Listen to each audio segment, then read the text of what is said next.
කවුද මුල් ඇඳුම ඇඳගෙන එයාගේ හරියට මූණ පේන්නේ නැහැ. නිදාගන්න දුන්නෙම නැහැ. මගේ බෙල්ල බෙරිකලා කිව්වා අකමැතිතුමා එහෙම කිව්වා.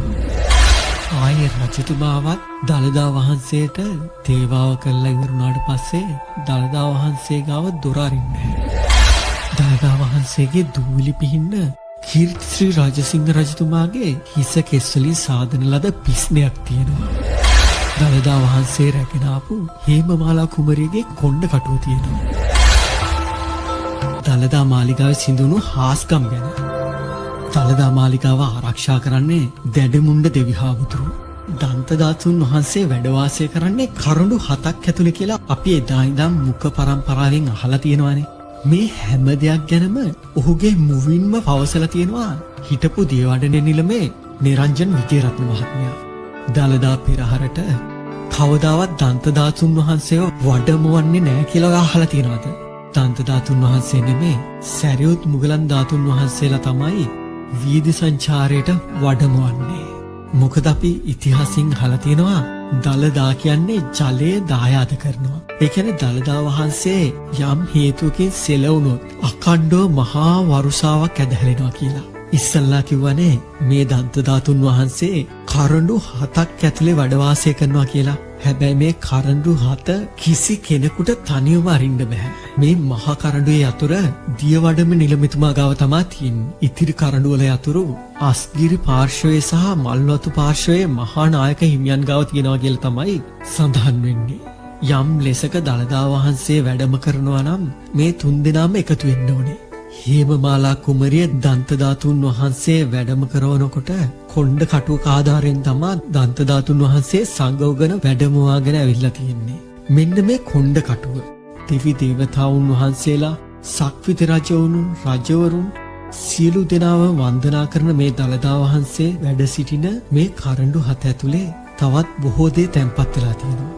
රජවරුන්ගේ කුණ්ඩලාභරණ වගේ රත්තරන් ආභරණ. තව විශේෂ කාරණයක් තියෙනවා. සිංහලයේ අවසාන රජවන කීර්තිශ්‍රී රජතුමා දළදා වහන්සේගේ දූවිලි පිහින්න රජතුමාගේ හිස කෙස් වලින් සාදන ලද පිස්නියකුත් තිබිලා තියෙනවා. බුදුරජාණන් වහන්සේට දළදා වහන්සේට දන් පිළිගන්වන රත්රන් පාත්‍ර 4ක් රන් කෙණ්ඩියක් කරඬු ඇතුලේ තවමත් තියෙනවා.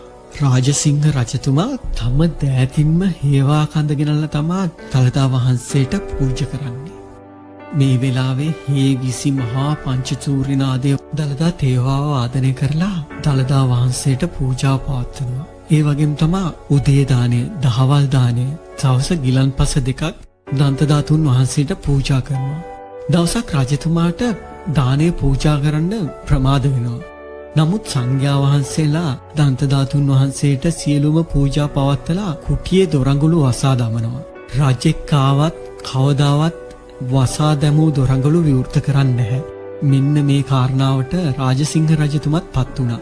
රජතුමාටත් දොරඟුළු විවෘත වුණේ නැහැ.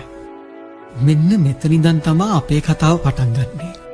දළදා මාලිගාවේ තියෙන හාස්කම් පිළිබඳව මේ කරුණ සත්‍ය කරුණ බව පවසන්නේ ඒවකට දියවඩන නිලම වෙලා සිටිය නිරංජන් විජේරත්න මහත්මයාගේ මුවින්ම පැවසූ දේවල් නිසා.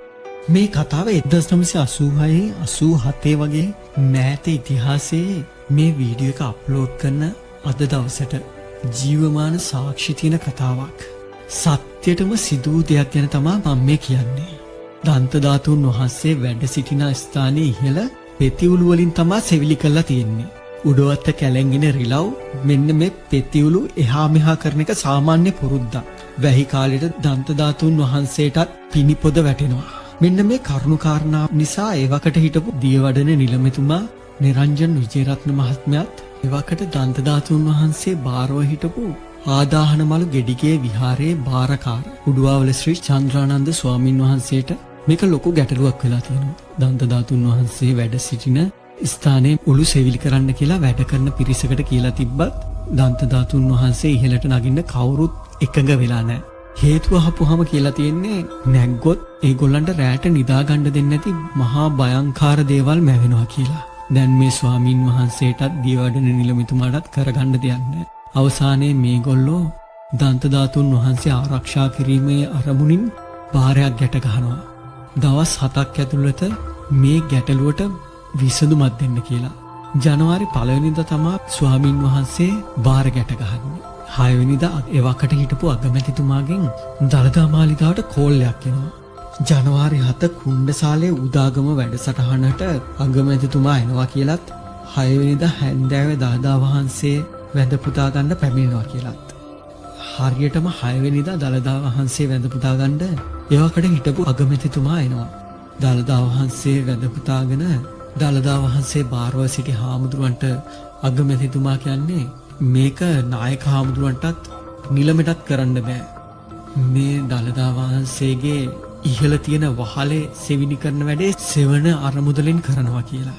හාමුදුරුවෝ කියනවා මොකද මේ අගමැතිතුමා එකපාරටම ඒ වගේ තීරණයක් ගත්ත අපි ආරාධනාවක් කරන්න නැතුව කියලා. අගමැතිතුමා කියනවා හාමුදුරනේ 1 වෙනිදා රෑ ඉඳන් මට නිින්ද යන්නේ. කවුරු හරි උඩරට මුල්ලැඳුම ඇදගෙන හරියටම මූණ පැහැදිලි නැති කෙනෙක් මගේ බෙල්ල හිර කරගෙන මෙන්න මේ ගැටලුව ගැන කියනවා.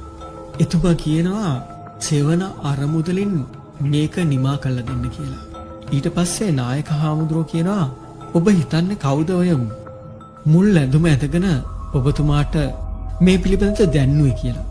අගමැතිතුමා නම් කියන්නේ කවුරු හරි හිටපු දියවඩන නිලම කෙනෙක් වෙන්න ඇති කියලා. ඒත් හාමුදුරුවෝ කියන්නේ මම බාර ගැට ගැහුවේ දැඩමුණ්ඩ දෙවි හාමුදුරුවන්ට කියලා. දැඩමුණ්ඩ දෙවි හාමුදුරුවෝ තමයි මේ අපේ රටේ මුදුන් මල් කඩවන දළදා වහන්සේව ආරක්ෂා කරන්න කියලා.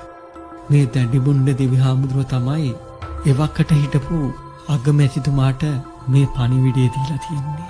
අපේ මුදුන් මල් කඩවන දුන දළදා වහන්සේව තවමත් ආරක්ෂා කරන දැඩමුණ්ඩ දෙවි හාමුදුරුවන් වහන්සේට අපි සියලු දෙනාම කරන පුණ්‍ය ශක්තිය එතුමාටත් ලැබෙන්න ඕනේ.